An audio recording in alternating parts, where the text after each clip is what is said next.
Okay, it's been a while since I've done a review. I'd like to do a review today on the new Tudor Black Bay Blue in-house. And prior to owning this watch, I had the Etta version, which most people know as the Rose version, with the curved writing at the 6 o'clock indice.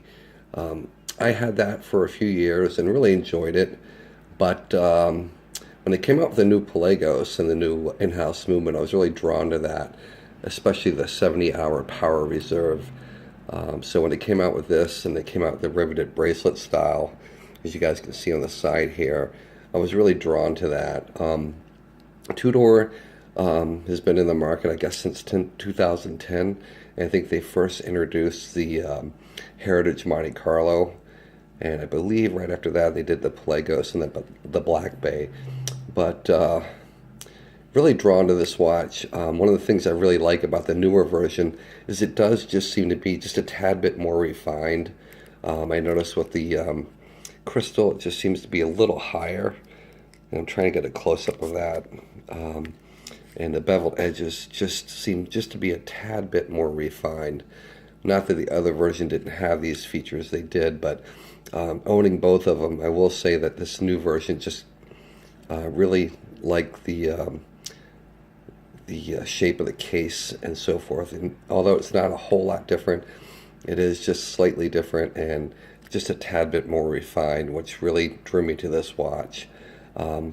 Being a Submariner owner prior to this, I had a sub-date ceramic, and I really love that watch a lot, but had to part ways with it. I funded my wedding for my wife and I a few years ago, and I just couldn't justify having an $8,500 watch. But about 2 years ago, in 2014, February, I picked up the Black Bay Etta version. And again, a lot of people in the watch collecting world will say that they like the Rose Etta version better. And although that's a great, great watch, I have nothing but good things to say about it. I guess it's just more due to preference.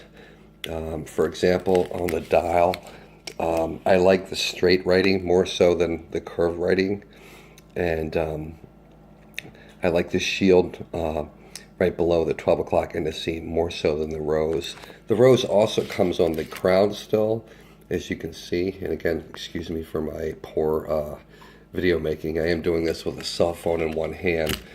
But just wanted to do a quick review on the new Tudor Black Bay in-house movement. If this time dies on you, you can literally wind it 65 to 70 times, and it will give you a 70-hour power reserve.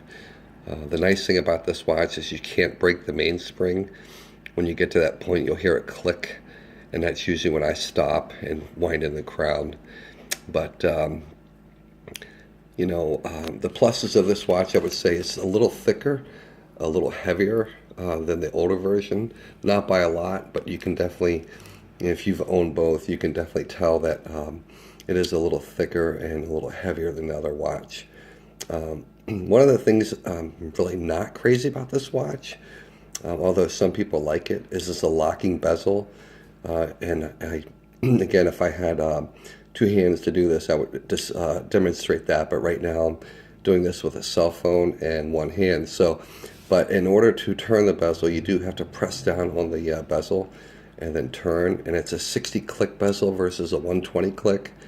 And I get why they did that, because the original watch was only a 60-click bezel, but it would have been a little nicer, especially at the $3,000 price range, to have a 120-click bezel that didn't lock. Some people, again, will probably love the locking bezel.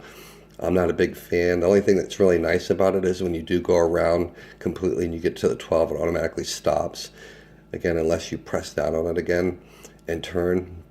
That's probably one of my only points on this watch that I'm not crazy about. The aluminum insert doesn't really bother me. I guess some people probably would prefer a ceramic bezel like the Rolex Sub, but then again, you'd probably be paying a lot more money for this. I say for a Tudor Black Bay, I guess Rolex pedigree in this watch, at a price point of only $3,625. It's a pretty decent price When I first heard these were coming out, I thought it would for sure would be $4 grand and above. And I was actually quite shocked that you can get an in-house movement with a 70-hour power reserve at the price that this watch is retailed for. So anyway, I won't go on too much further. I just figured I'd do a quick video on this. I haven't done a video in a long time on watches. So again, will show you the riveted bracelet, which is really a nice selling point for me. It does taper down, and I'll try to get a good view of that. Just one second. As you can see, it does taper down. It starts off at 22 millimeters up top, and then it does taper down, as you can see, to about 18 millimeters at the clasp. And I really like that. That's one of the things I've always loved about Rolex. Any watch you get with a bracelet, it's going to taper down to about 18 millimeters. And they did that on this one as well too, and it just makes it a little bit more comfortable. Not that the 22 millimeter bracelet before on the ETA version wasn't comfortable, because it was, but the riveted bracelet just gives it a really old school look, and really dig that. But again, I hope you enjoyed the video. Thanks for watching, and have a great day.